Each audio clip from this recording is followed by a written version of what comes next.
All right, good morning, everybody. Welcome in. It is House Edge Live with John on Casino Gaming Central. We're still monkeying around here with setup and streams and all that kind of stuff. So bear with me as I click new buttons and make new things look differently and all that kind of stuff. But I think I've been saying it for Monday, Tuesday, Wednesday now. We're trying this thing where I'm streaming horizontally and vertically. So if you're watching the show and you're normally seeing me wide, that's great. If you're watching me and it's like this and I'm in the middle, also good. Let me know how whatever you're looking at, does it look good? That's what I want to know, number one. Number two, I'm trying to figure out, how does YouTube know which one to give you? Are you seeing them both? Like, it's kind of confusing the way that YouTube set this whole thing up for us now. So, and my software also does it, but I don't really think it's very clear to you, the user or the watcher, how it all freaking works. So anyway, working through it today, and I'm still trying to figure the buttons out. So apologies for any wonkiness that there is. Georgia Girl, thank you for the membership. I really appreciate that. You know, a little bit goes a long way, believe it or not. You know, we have we're not trying to make a living doing this, but we're definitely trying to pay the electric bill and the internet bill with it. So all that, every little bit always helps. I really, really appreciate that. So, all right, let's hop in. We're working through, obviously, our big ABCs of Gambling series here. And the reason why I do these kind of shows, the reason why, to me, it's important, is that I feel like a lot of people are, I hate to use the word uneducated. It's the wrong word to use, but I'm trying to think of the right way to frame this. Sometimes you just don't know what you don't know, because the casino is really good at hiding shit from you. They really are. They make it so easy to take all your money, right? And that's kind of why we're here, because I know, most of us know, they exist to bankrupt you, right? If you talk to people who've had gambling problems in the past, they will tell you the casino doesn't give two craps about you.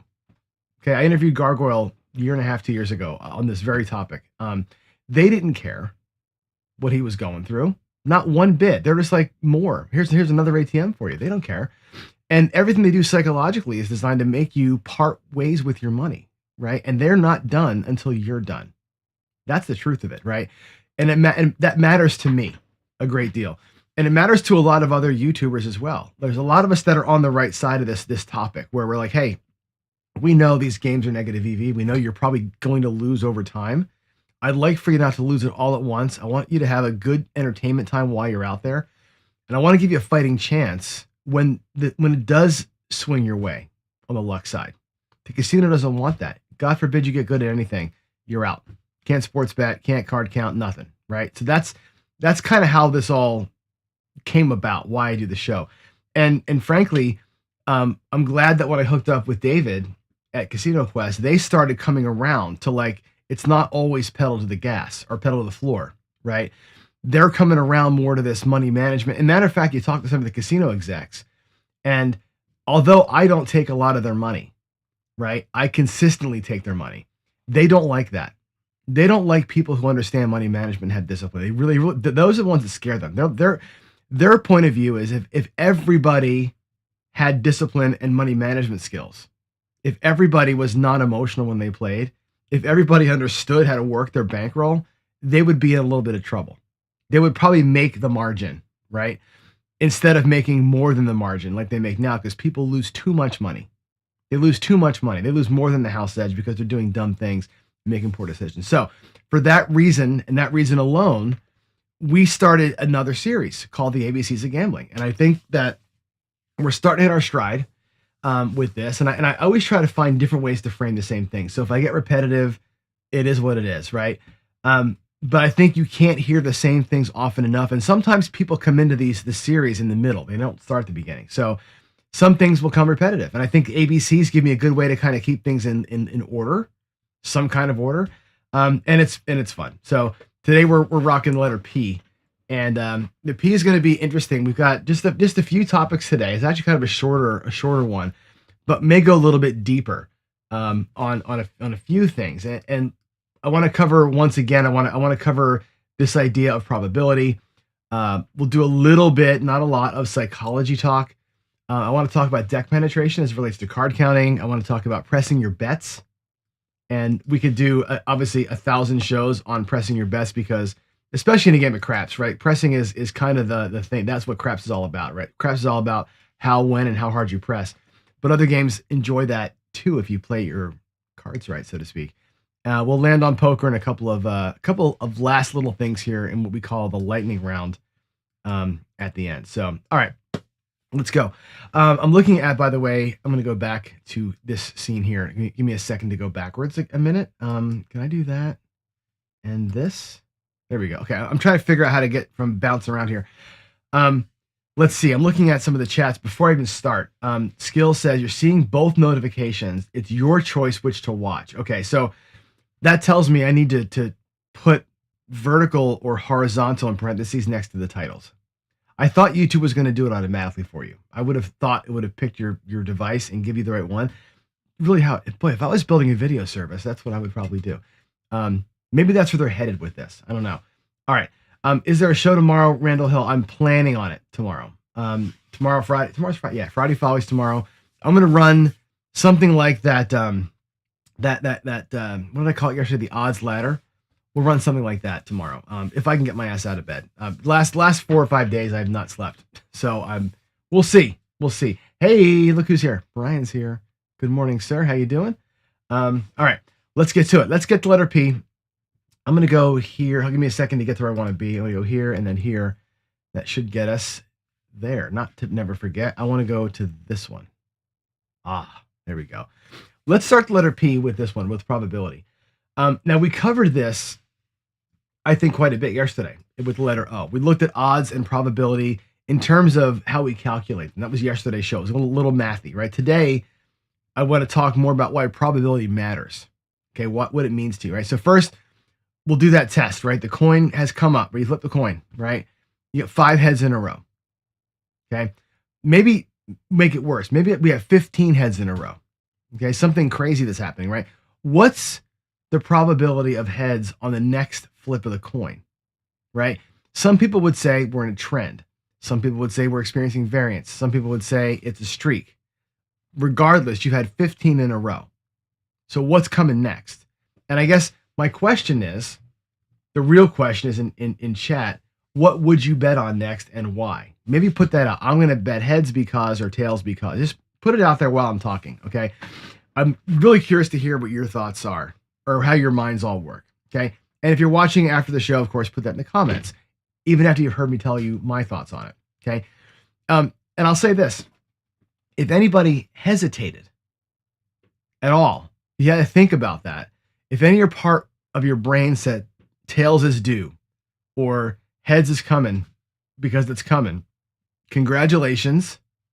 Good job. I'll get to the thing. Now you know why you lose money, okay? Because the answer is, as Skill says, because it's 50-50, right? It's always 50-50. It's never not 50-50. If it's 3 heads, it's still 50-50. If it's 100 heads in a row, it's still 50-50. It doesn't matter. Unless you've got a machine that knows how to flip the coin exactly the right number of times so it lands on a certain way, there's no way for it to be anything other than 50-50. Okay? There was a pattern there. And hell, I could have even said, what if, and here's the thing. What if I would have said the pattern was heads, tails, heads, tails, heads, tails, heads, tails, heads, tails, heads. What's coming next? Most people will think tails. They're following the pattern that's happening in front of them. There's no difference. It's just 50-50 every time. That's what randomness means, right? But our brain always screams otherwise. Now, Chuck Ritter, I'm the same. I bet the streak. I bet what's happening in front of me, right? Why? It's easy. I bet it because it's easy. And again, I think the roulette boards that show you things like all the reds, all the blacks, shows you the pattern that happened, not what's coming up. But it's easier to recognize that was a pattern of 4, that was a run of 4, a run of 4. You can see that. You can bet that very easily. If the pattern was red, red, black, red, red, black, black, black, black, black, red, and that exact pattern repeated, you'd never bet that. Even though that's just as likely to happen as 11 blacks in a row. There's no difference in probability there because it's always 50-50. But one pattern you can understand and you can bet and not F it up. One pattern you'll have a tough time deciphering. That's the reason why you bet the streak, honestly. Not because it's going to keep coming. It's easier, right? It's just easier. And when those streaks happen, and streaks of chop, streaks of one color or the other color or player or banker, or those things happen all the time.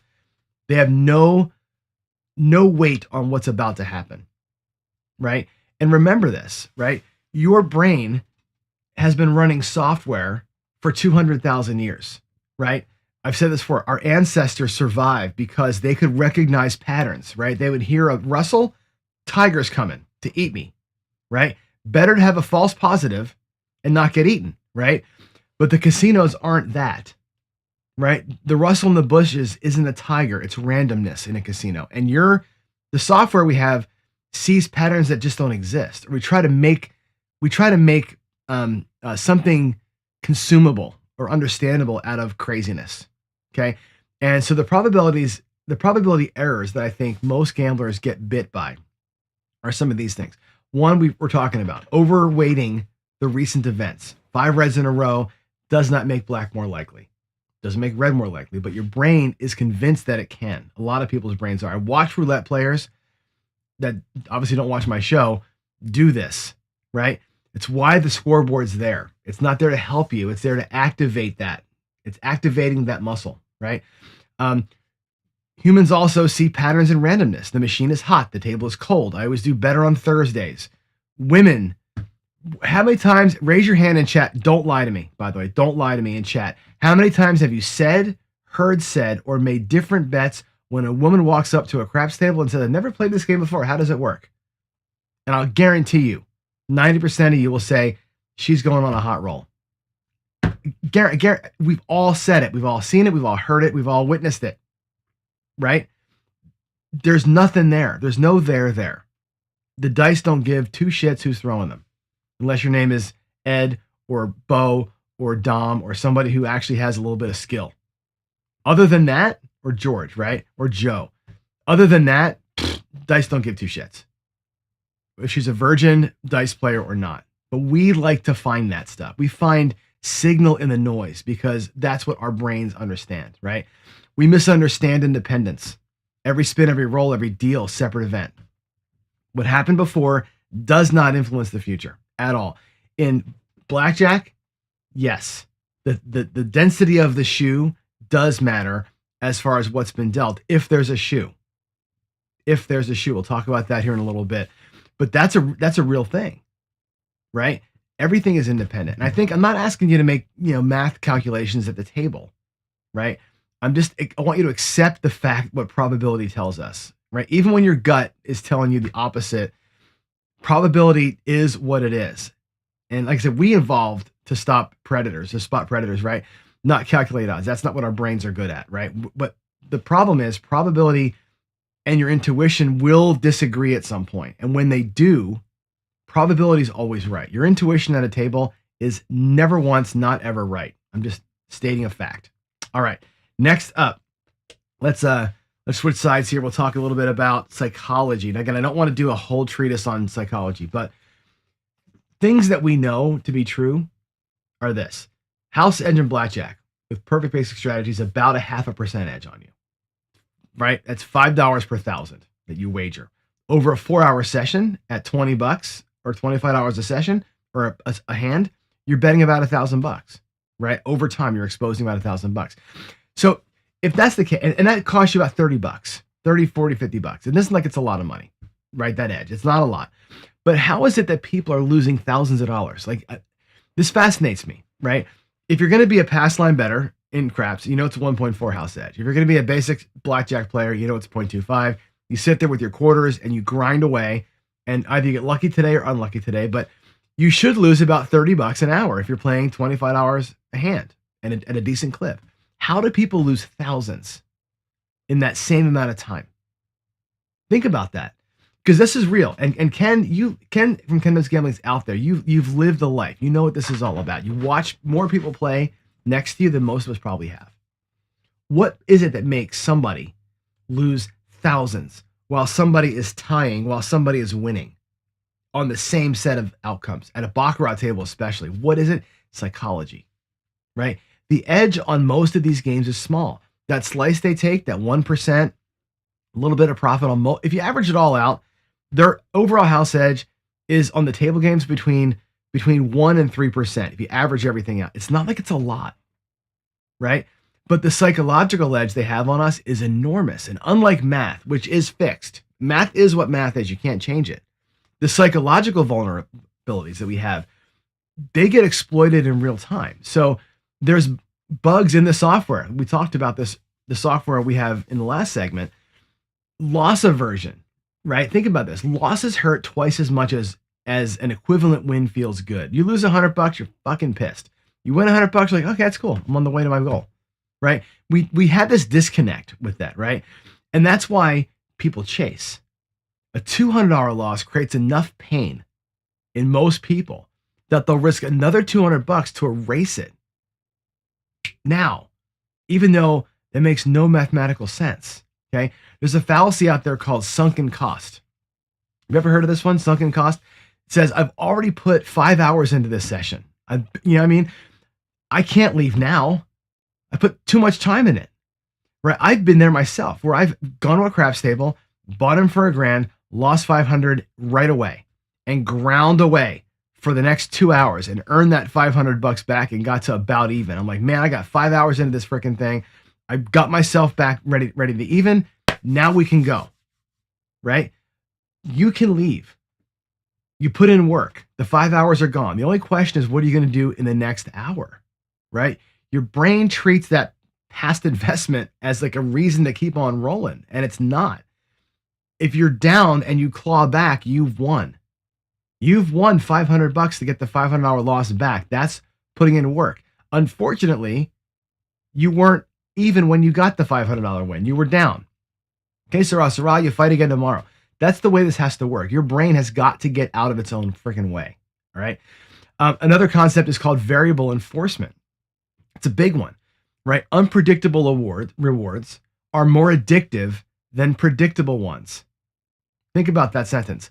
Unpredictable awards are more addictive than predictable ones. That's why slot machines work.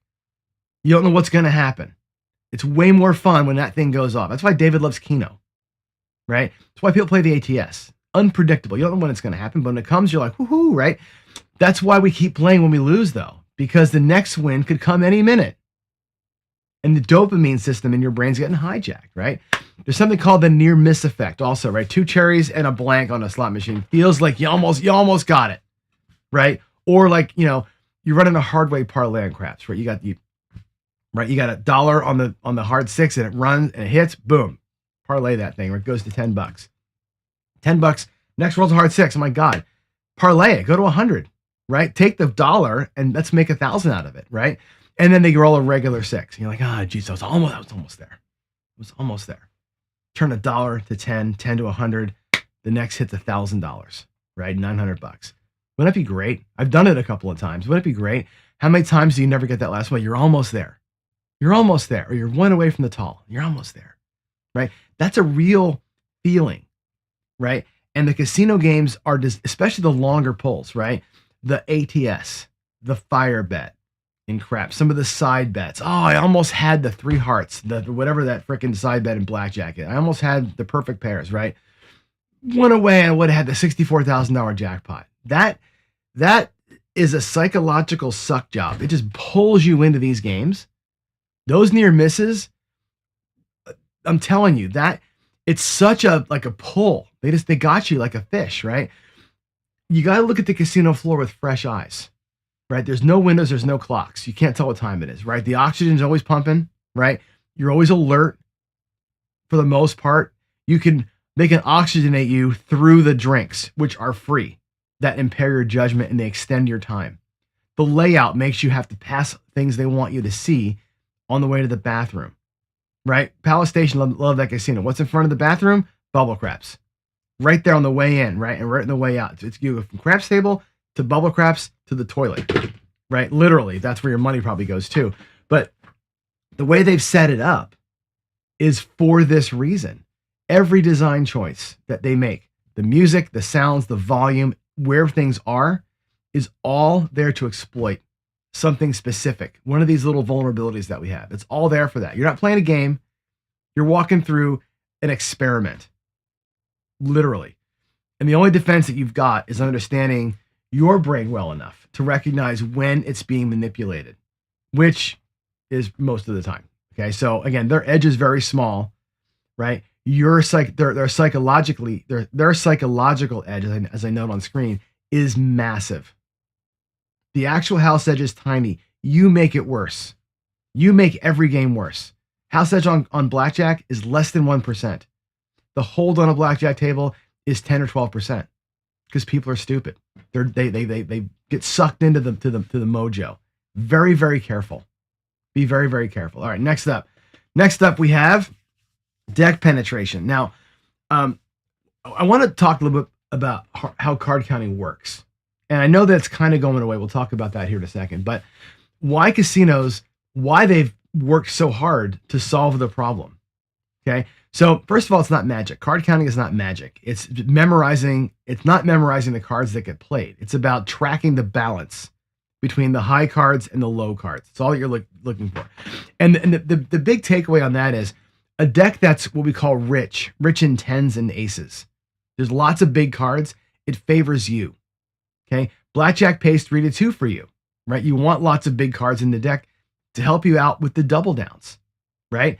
You want a lot of aces in the deck to maybe pop some more blackjacks for you, right? The dealer, because they have very specific rules on how they draw, the more tens are in the deck, the more likely they're to bust.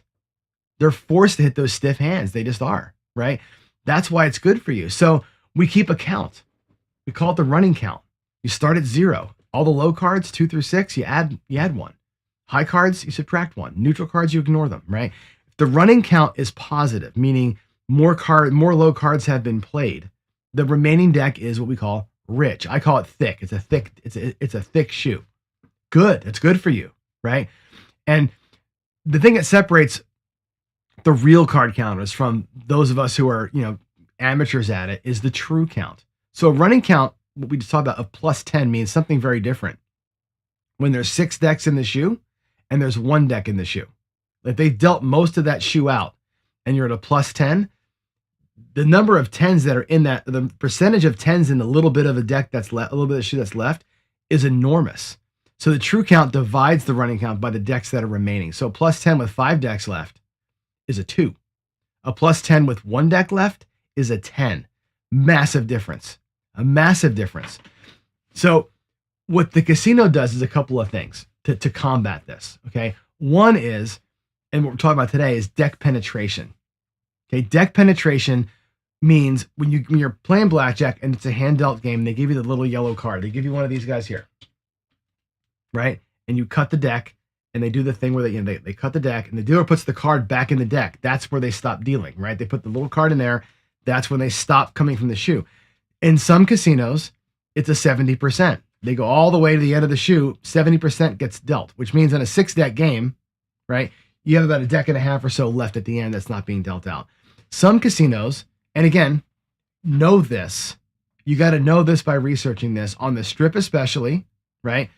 On the strip normal guy games, right? The $15 games, 50% penetration. They'll only give you half the shoe, which means your card count is really ineffective. The true count means nothing. If half the cards are left, always, it's an 8-deck shoe. You have 4 decks that are never getting dealt to you. The thickness of the shoe is much more inaccurate. So your count is not as accurate as it could be. Makes sense, right? That's why you look for 1 or 2 deck games. And even a 1 or 2 deck game, they only deal it twice, right? Penetration matters more than anything to a card counter. A 6-deck game, 8-deck game, doesn't matter how many decks they're playing with. It matters how many decks they get to. What's the penetration? One of the things that I put into the Nexus Blackjack app is, especially when you create your own games that are custom to you, you can choose the deck penetration. We're going to go to 50, 60, 70, 80, 90% penetration. You can practice your counting skills on different penetrations because it matters. And when you're at a casino and you watch them shuffle and you look and you go, oh God, they put that thing halfway through. It's a 50% game. You have to know that. If you're going to try and be a card counter and change your bet levels based on the count, you better know how far they're going into that shoe. Otherwise, you're wasting your time. So casinos have done that. They've reduced penetration physically to stop card counters. But the real thing that they've done is eliminated it altogether. Most strip casinos now have card shuffling machines, right? There is no more shoe in a lot of casinos. Now, the machines are really expensive. And they have one here in Wenatchee, actually. And the thing's broken all the time. I think the shuffling thing, I think it costs like $5,000, and it's always broke. They're always hand shuffling here because the machine's broken. It costs a lot of money to fix it. A lot of little parts in there to keep the shuffle going. But those shuffle machines don't have any penetration. There's zero penetration. They deal a couple of hands. They put all the cards back in. There's 8 decks in there being shuffled. They're dealing 2 hands, maybe 3 hands out of that whole thing, and it gets reshuffled. There is no count. You can't count that because you never get into the shoe at all. It's always the first, whatever it is, 17 cards out of an 8 deck shoe. That's how they've stopped it. There's nothing to track because there's no remaining deck to analyze. So casinos used to focus on trying to catch card counters and beat them up and throw them out and all that kind of stuff. So the better way to beat them, honestly, is not by catching them. It's by changing the math. They made it so they either deal fewer cards to penetration, so you're ineffective, or they've taken the casinos that can afford the hand or the auto shuffling machines, eliminated altogether. Why does it matter? So again, they solved their problem, right? They solved their own problem. The problem of us having, God forbid, use your brain to do something, right? Why does it matter if you're not counting, right? If you're not a card counter, and I'm not, by the way, I don't count cards. To me, it's not worth the time and effort to make $11 an hour. It's not. But why does it matter to me anyway? Why does it matter to you? Answer it in chat. Why do you give 2 shits as a craps player, as a roulette player, that the casino has eliminated card counting? Why does that matter? It matters to me because the casinos know where their vulnerabilities are, okay? And they engineer solutions around them. If there's any hole, any chink in the armor, the casino fills that hole like that. The second they can figure out how to spackle over a hole in the wall, they will do it. And they will hire the best wall guy in the world to plug that hole. They don't rely on surveillance anymore. They don't let humans, where they can, make those kind of calls. They use math. They eliminate shit from you. This is what it's precision. It's like a stealth bomber. They're just like, we're going to stop that. We're going to stop this. We're going to stop that. That's what they do, right? It tells you all you need to know about how they think and operate. I said this to you a few weeks back. When somebody shows you who they are, believe them. And again, the casino, I said in the very first slide today, they exist to bankrupt you. If you get good at something like card counting, where you can potentially shift house edge from being negative 0.5%, which is nothing, to positive 0.5%, they're like, nope, we're not having it. We'll spend $10,000 on a bunch of card counting machines in the pit and pay a guy $100K a year to maintain them so they never fail. That's worth more. That's worth the money. So you can't make $11 an hour as a card counter. Literally, that's how they think. So again, when they peel back the face-off thing, when they peel it back and show you what they're all about, believe it, because that's exactly how the casinos think of you. They think zero.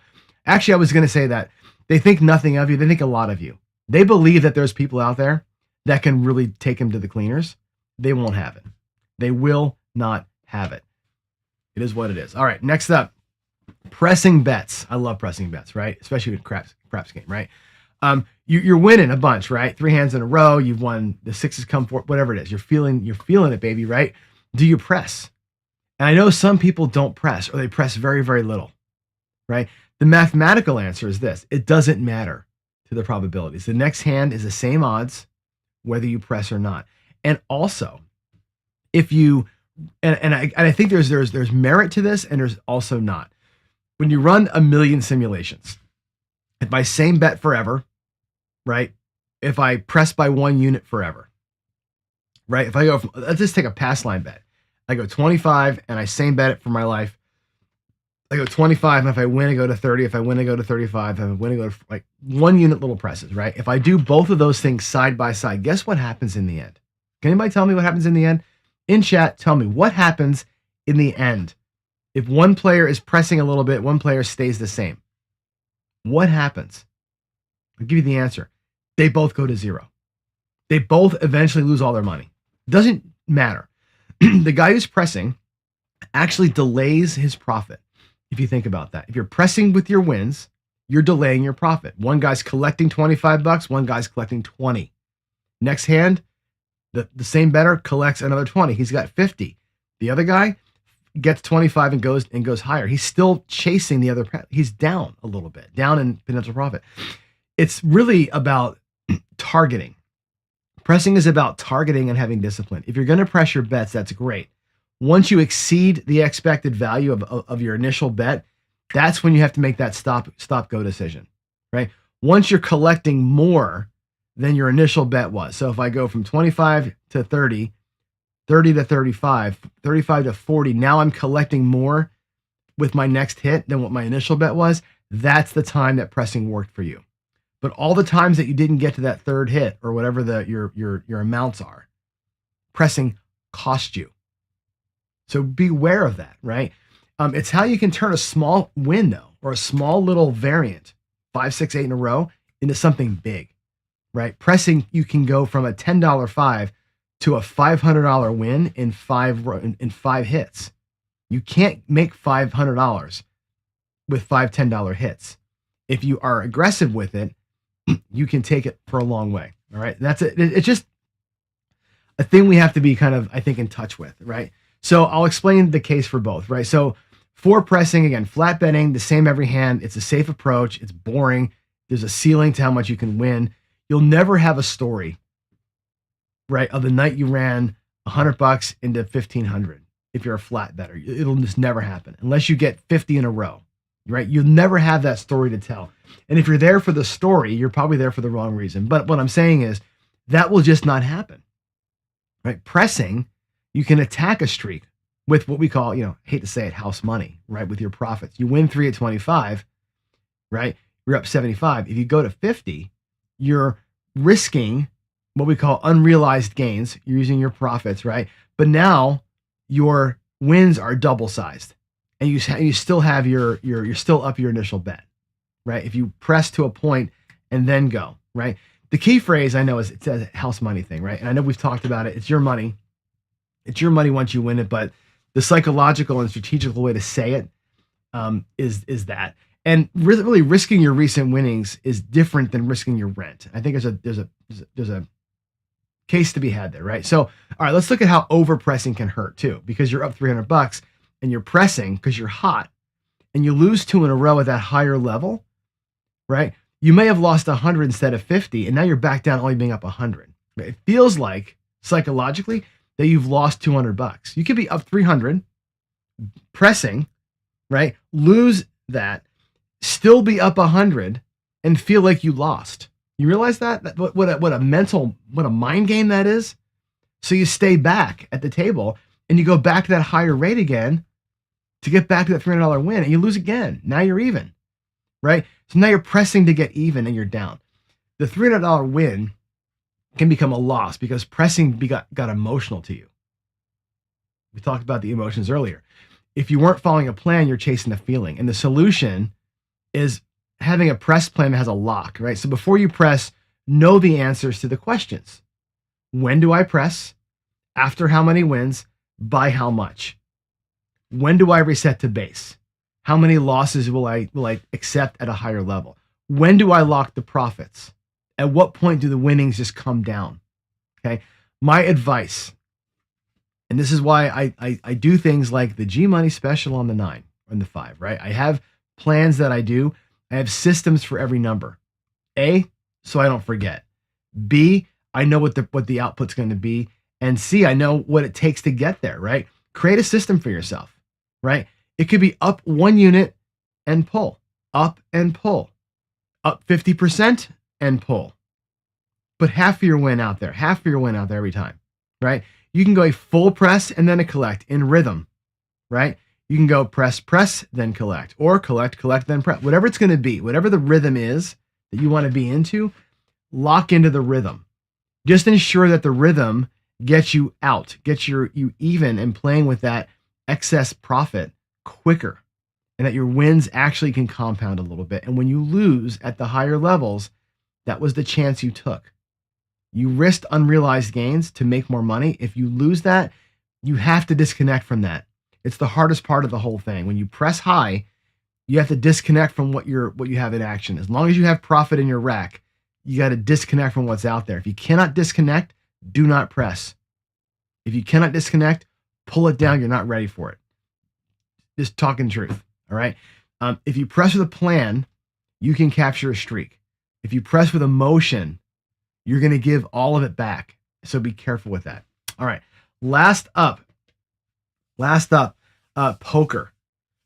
Everything we've talked about in this series, for the most part, has this common thread. You're playing against the casino's edge. Whether it's blackjack, craps, roulette, slots, whatever it is, the math is designed to grind you into the pavement. Poker, though, is different. It breaks that model. In poker, the casino doesn't care who wins.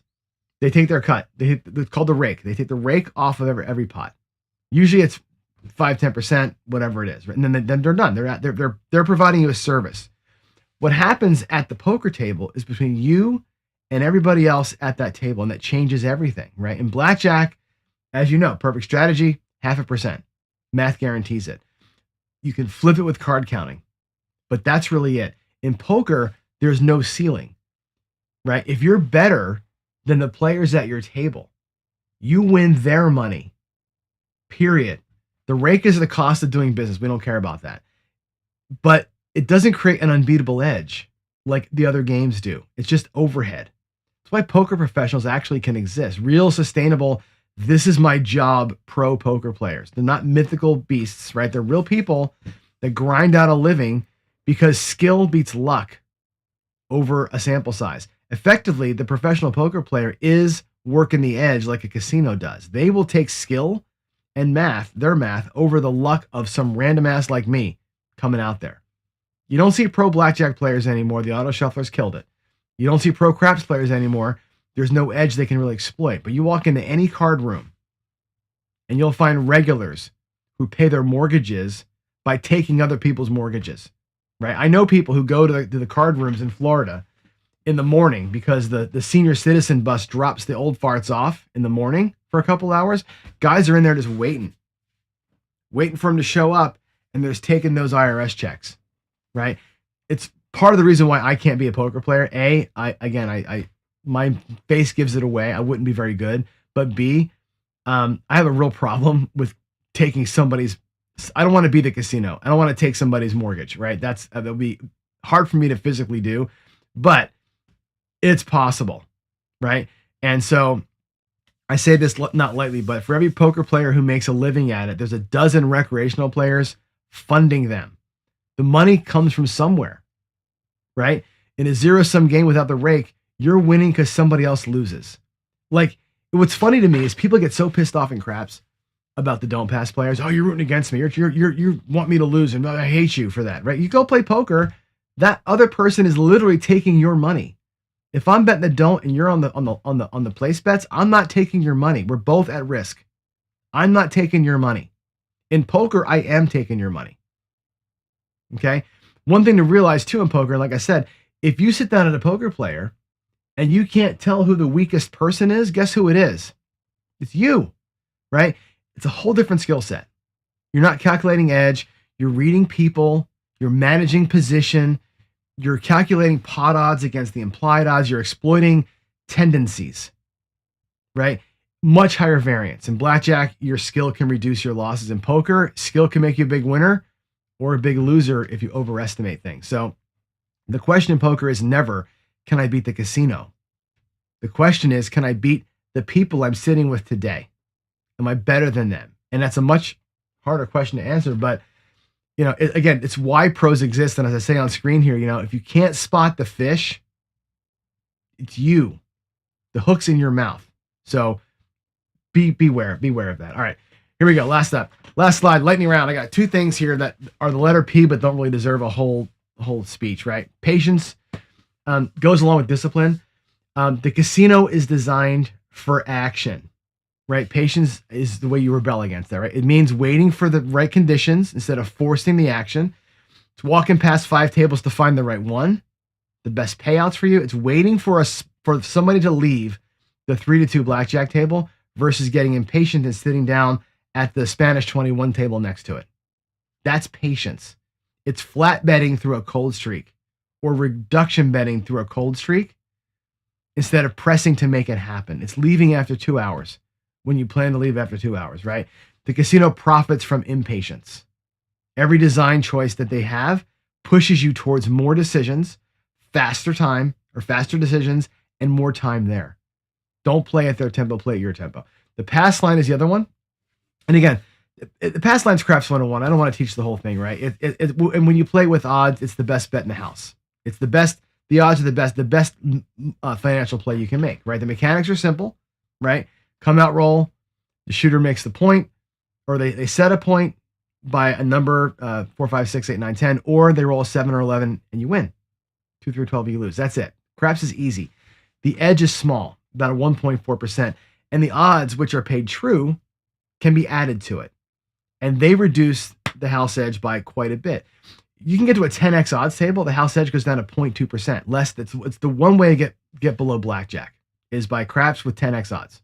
Okay, while it's boring, and it is boring to play that way. I played a whole month live on my table out here, where I just played pass line, one combat, max odds, and at the end of the month I tied, just like you're supposed to. I think I lost about $50 instead of making money. It was the one month in the entire series that I did on building a bankroll where playing that way cost me a tie, which is what it's designed to do, by the way, right? You'll always tie when you're playing the pass line with odds.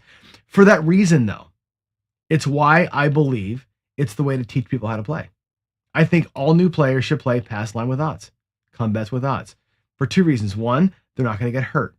Over time, they will probably just about tie, right? Maybe give or take a few bucks. You can learn the game cheap.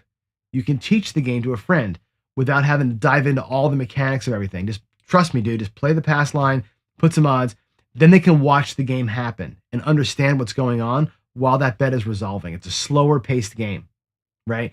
It's a great way to teach, great way to experience it in the beginning and really understand the rhythm of the craps table. Then you can add the more volatile, higher house edge bets that can accelerate profits in a good run. But it's a good way to kind of get rolling. So the pass line, I know a lot of us poo-poo it, even the don't pass players, right?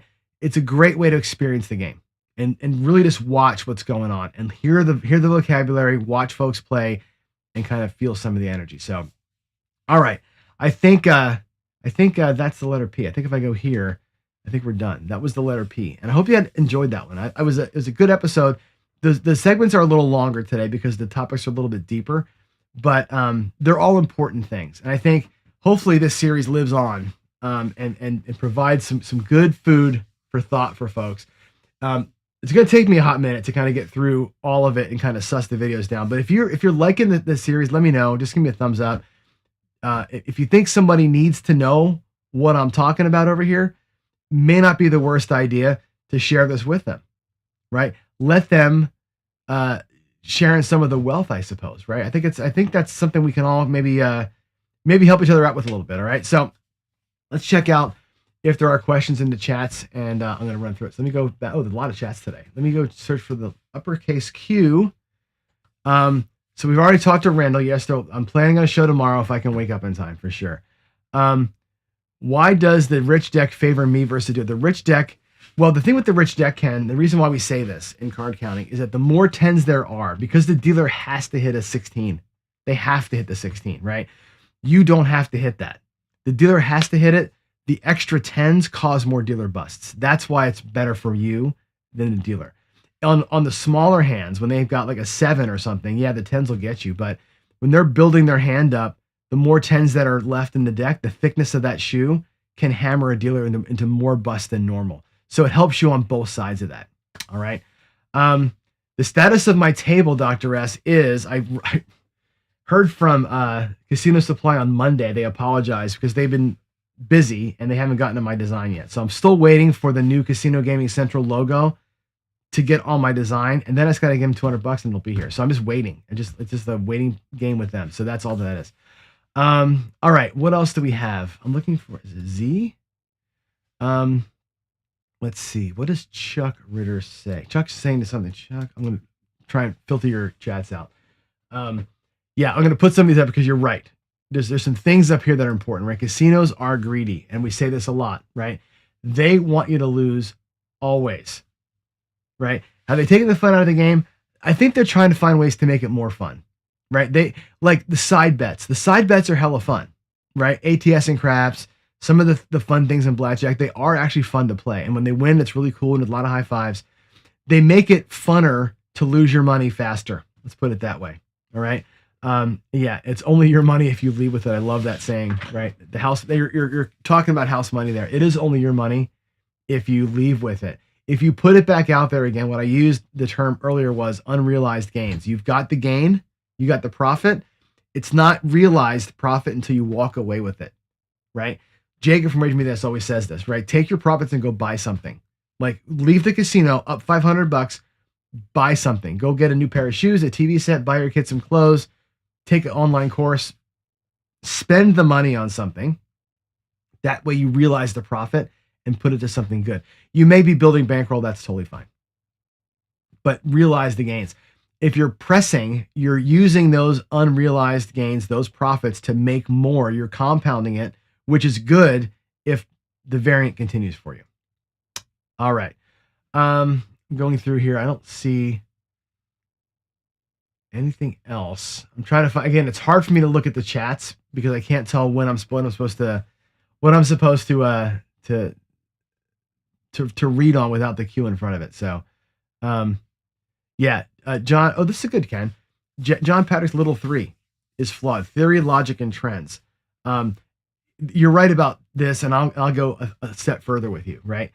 This is the one part of John Patrick I don't agree with, right? Theory is important.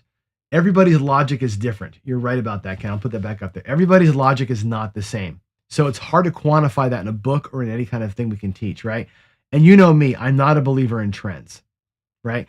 I've embraced this notion I talked about earlier of probability and randomness. I don't think anything happens because of what happened before. I think streaks happen, but I don't call them trends because nothing made it happen. It's just randomness became a thing that's a cluster, right?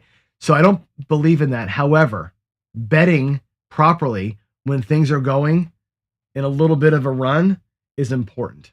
And I think he's right about that. I just don't like the word trend. Anyway, what else do we have here? I think that's it. I think it's everything. All right. Let me, if I missed something, I'm sorry. But you gotta put the cues in front of it so I can find them in the end. So I've got to run. I got my meeting at work. I'm actually 2 minutes late for it. So I will leave you with the final thing here, which is the inspiration station quote of the week, which is the mob mentality. Again, it's a football thing, which I love. I think this fits everywhere in your life, right? Mission over bullshit. MOB. It's such a great way to frame me, the way that I approach my life. I just do not let the noise get in the way of my signal. I just don't do it. I at the tables, I don't do that. My job, I don't do that. With my marriage, I don't do that. This is such a great, I'm actually going to make this into a wall art. It's such a great saying. Mission over bullshit. It's just such a good way to walk life. So anyway, take that with you. I've got to run. I got work. But until tomorrow, Friday Follies will be a fun show. I'm just going to play some craps here on my little table, and we're going to have a good old time. I love you all. Have a great day. God bless everybody. I'll see you tomorrow for Friday Follies. I'm out.